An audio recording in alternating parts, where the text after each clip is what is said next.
Bonjour à tous, bien-aimés, je voudrais partager quelques pensées avec vous autour de, notre attachement à Christ. Je crois que notre attachement à Christ est un point c'est fondamental, mais qu'il va falloir être des enfants de Dieu, des chrétiens, de plus en plus enracinés en Christ. Des chrétiens qui ne se laissent pas emporter par tout ce que nous entendons, tout ce que nous voyons, et parfois même emportés par nos propres déceptions.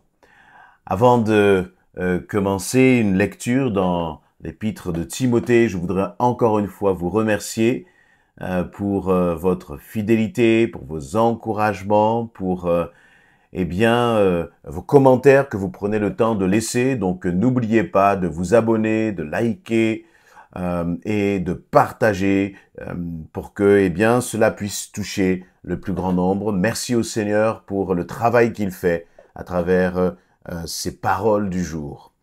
Dans 2 Timothée chapitre 3, il nous est dit ceci. Alors dans ce chapitre, je vais balayer quelques versets pour ne pas tout lire, mais je vous invite à prendre le temps, vous, de le parcourir dans votre lecture quotidienne personnelle.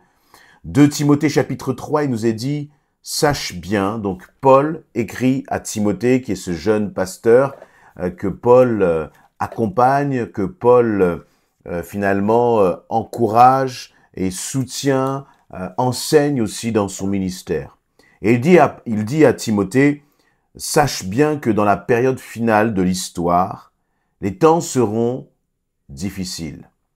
Les hommes seront égoïstes, avides d'argent, vantards et prétentieux. Ils parleront de Dieu d'une manière injurieuse et n'auront pas d'égard pour leurs parents.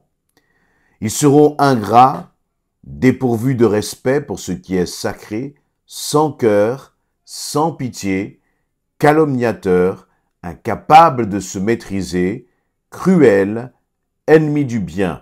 Ils seront emportés par leur passion et enflés d'orgueil.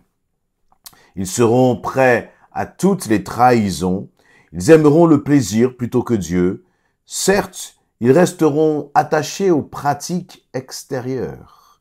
Vous voyez, notez bien cela. Ils resteront attachés aux pratiques extérieures de la piété, mais en réalité, ils ne voudront rien savoir de ce qui en fait la force. Détourne-toi de ces gens-là.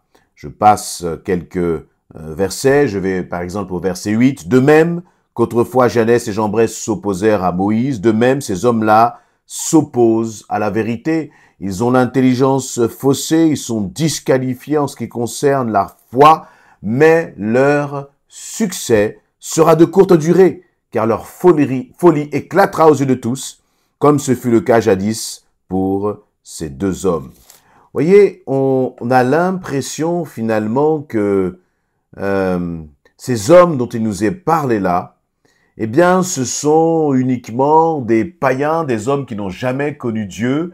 Et donc, si c'était le cas, on ne serait pas étonné finalement que de telles paroles que de tels avertissements nous soient donnés à l'égard de ce monde. Nous savons et nous voyons en écoutant l'actualité, en regardant ce qui se passe autour de nous, que le monde est en train d'aller de plus en plus dans le péché. Ils se vantent même du péché, se vantent même de leur désobéissance à Dieu. Mais ce qui m'interpelle, c'est qu'à plusieurs reprises dans ce passage, il nous est dit, par exemple au verset 5, ils seront attachés aux pratiques extérieures de la piété. Qu'est-ce que c'est que la piété? La piété, c'est toutes les habitudes, toute conduite que nous allons mener, qui va être une attitude pieuse, c'est-à-dire qui nous rapproche de Dieu. La lecture de la Bible, la prière, la présence, par exemple, à l'église au milieu des frères et sœurs, c'est tout ça qui est une vie de piété. Et c'est une bonne chose devant Dieu, bien sûr. C'est une bonne chose pour entretenir, pour nourrir notre vie spirituelle. Mais ce qui est intéressant, c'est qu'il nous est dit que tous ces hommes qui seront vantards, prétentieux, avides d'argent, ils aimeront le plaisir plutôt que Dieu. Bon, ça c'est le monde, on n'est pas étonné. Mais là, ce qui est étonnant, c'est qu'il dit, ils resteront attachés aux pratiques extérieures de la piété, c'est-à-dire des hommes, des personnes, des hommes, des femmes qui auront en apparence une vie de prière, en apparence un amour de la parole de Dieu, en apparence ils auront un amour de l'Église, mais en réalité, ce sont des manipulateurs, des hypocrites, des personnes qui sont attachées plus aux choses de ce monde qu'à Dieu lui-même. Et Paul met en garde Timothée contre cela. Parce que tout cela, eh bien, il dit que dans les temps difficiles, il va y avoir de la persécution. Il va y avoir de la persécution. Des hommes méchants, charlatans, s'enfonceront de plus en plus dans le mal, trompant les autres et se trompant eux-mêmes. Pour tromper un chrétien, il ne faut pas être quelqu'un, j'allais dire, qui rejette complètement Dieu de façon directe. Non, il faut être quelqu'un qui soit subtil, qui soit, vous voyez, manipulateur, qui va vous parler de Dieu, mais en fait, derrière, c'est quelqu'un qui veut être encore dans l'hypocrisie, dans la manipulation, qui va être même prêt à utiliser la parole de Dieu pour vous manipuler. Et il met en garde contre cela, une fausse piété, une fausse piété. Et je crois que il y a là quelque chose, une mise en garde pour nous qui sommes enfants de Dieu. Parce que ces personnes, finalement, elles peuvent se trouver dans l'Église. Et toi, si tu es attaché à Dieu, si vous êtes attaché au Seigneur, bien sûr que vous allez aller à l'Église. Et c'est une bonne chose, c'est là qu'est votre place. Mais en même temps, je crois qu'il faut être aussi extrêmement vigilant. Ne pas, vous voyez, et se dire qu'au milieu de l'Église, il peut y avoir aussi parfois des loups, il peut y avoir des trompeurs, il peut y avoir des usurpateurs. Et parfois, on peut être déçu justement de l'attitude des uns et des autres. Et quelqu'un qui serait, comme il nous est dit au verset 2, égoïste, avide d'argent, vantard, prétentieux, il va parler même de Dieu d'une façon injurieuse. Son attitude va manifester, vous voyez. Et ce qui est intéressant, c'est que il nous est dit que ce seront même des personnes qui auront du succès. Au verset 9, leur succès sera de courte durée, car leur folie éclatera aux yeux de tous. Parfois, vous pouvez suivre même des prédicateurs, vous pouvez suivre des prophètes, des apôtres et je ne sais quel autre ministère, des hommes finalement à succès. À succès, c'est-à-dire que leur église va grandir, leur église va se multiplier, le ministère peut-être va être impressionnant, mais ce succès va être de courte durée. La difficulté, c'est que courte durée aux yeux de Dieu n'est pas courte durée aux yeux des hommes.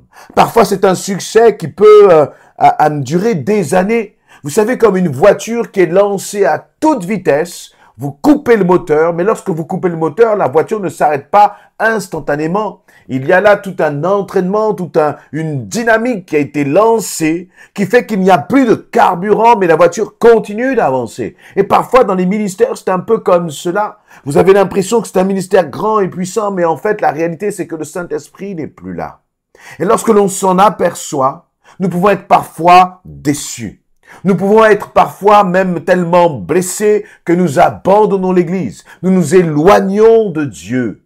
Mais au contraire, le Seigneur nous prévient, l'apôtre Paul prévient Timothée que là, il va y avoir des temps difficiles, où il va y avoir bien sûr des hommes avec un cœur méchant à l'extérieur, en dehors de l'Église, mais aussi, malheureusement, dans l'Église. Il va y avoir de plus en plus de confusion, et on le voit avec tous ceux qui prônent un évangile de la prospérité, avec tous ceux qui vont mettre en avant la taille de leur voiture ou je ne sais quoi d'autre pour montrer qu'ils sont des hommes bénis, mais la bénédiction ne repose pas sur la taille de ta voiture, le nombre de maisons que tu possèdes ou l'argent que tu as sur ton compte en banque. Non, ça ce sont des critères qui sont de ce monde. On peut être chrétien et bien sûr riche, et il n'y a pas de problème à cela. Mais on ne peut pas être chrétien et aimer l'argent. On ne peut pas être chrétien et courir après les richesses de ce monde. Non, notre priorité, c'est Christ. À travers tes richesses, à travers tes biens, tu peux bénir, mais en tant qu'enfant de Dieu, cela ne peut pas être une priorité. Mais cela a été une parenthèse. Je voulais surtout comment dire, vous encourager à être prudent. Prudent parce que, vous savez, aimer l'Église, ce n'est pas un amour charnel. C'est quelque chose qui est spirituel. C'est-à-dire que je n'aime pas l'Église simplement parce que j'aime le caractère de l'un ou de l'autre, du frère ou de la sœur. J'aime bien sa façon de faire ou non. Ça, c'est humain et c'est normal. Mais dans ce cas-là, on pourrait dire la même chose de quelqu'un qui est dans une association sportive, qui est dans un club d'échecs, ou sur son lieu de travail, il aime un tel ou un tel parce qu'il aime bien son caractère. Non, nous nous aimons les uns les autres parce que nous sommes enfants de Dieu, et l'amour qui est en nous, c'est un amour qui est spirituel. Et c'est parce que c'est un amour qui est spirituel, eh bien cet amour va te permettre d'aller au-delà parfois de l'offense que tu peux ressentir dans l'Église. Cet amour va te permettre d'aller au-delà des déceptions que tu peux avoir dans l'Église. Et je crois que si on lit là ce qui nous est dit là, il y a là comme ces temps qui vont être difficiles. Et dans ces temps difficiles qui sont devant nous, il y aura de plus en plus d'hommes, de ministères à succès. Mais ce sont des succès qui sont sur des mauvaises bases et qui vont créer de grandes déceptions dans l'Église. De grandes déceptions pour ceux qui sont attachés à ce qui frappe l'œil, à ce qui est un peu bling-bling, vous voyez. Mais si nous recherchons la profondeur, si nous recherchons et nous nous attachons à des hommes et des femmes qui cherchent la parole de Dieu, qui aiment la parole de Dieu, des hommes et des femmes qui aiment la prière, alors nous ne serons pas déçus. Et c'est vrai que l'Église, c'est finalement notre famille en Christ. C'est là où on doit trouver du soutien, c'est là où on doit trouver de l'encouragement, c'est là où l'amour doit être manifesté. Mais malheureusement, c'est là aussi, parfois, que nous pouvons vivre de grandes déceptions. Et là, Paul écrit à Timothée. D'autant plus que Timothée est pasteur et donc Paul l'encourage et lui dit, mais tu sais, d'une certaine façon, tu vas voir que les cœurs vont être de plus en plus rebelles, ça va être de plus en plus difficile. Mais toi, tu dois rester attaché au verset 14, reste attaché à tout ce que tu as appris et reçu, avec une entière conviction, malgré finalement ce que tu vois, malgré ce que tu vas entendre. Attache-toi à mener à une vie conforme et juste.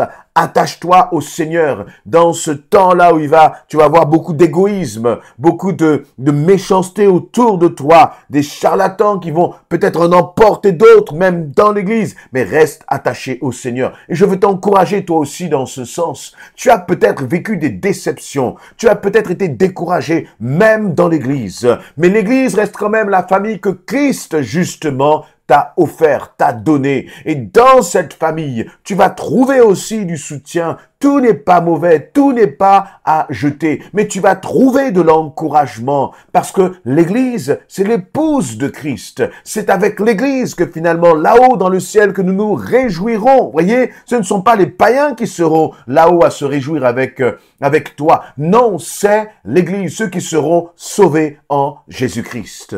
Alors, dans ces temps qui sont difficiles et qui vont être de plus en plus difficiles, avec de plus en plus de déceptions, je crois que c'est dans ces temps-là qu'en tant qu'enfants de Dieu, nous devons apprendre à redoubler d'amour pour l'Église, pour la communion des frères et des sœurs. C'est là que nous devons manifester notre attachement à Christ. Je ne crois pas aux chrétiens isolés, parce que même dans 1 Corinthiens 12, l'apôtre Paul va parler justement du corps de Christ comme étant, voyez, constitué de membres dont toi et moi, nous faisons partie. D'ailleurs, si vous écoutez cette vidéo, si vous écoutez cette exhortation, c'est bien parce que très certainement que cela vous fait du bien et que vous êtes heureux d'avoir l'enseignement d'un pasteur, ça aurait pu être moi, mais n'importe quel autre ministère que Dieu utilise. Et c'est là que nous voyons que nous sommes comme dépendants les uns des autres. Moi, je suis béni lorsque je lis aussi les commentaires des uns et des autres, et nous nous faisons mutuellement du bien.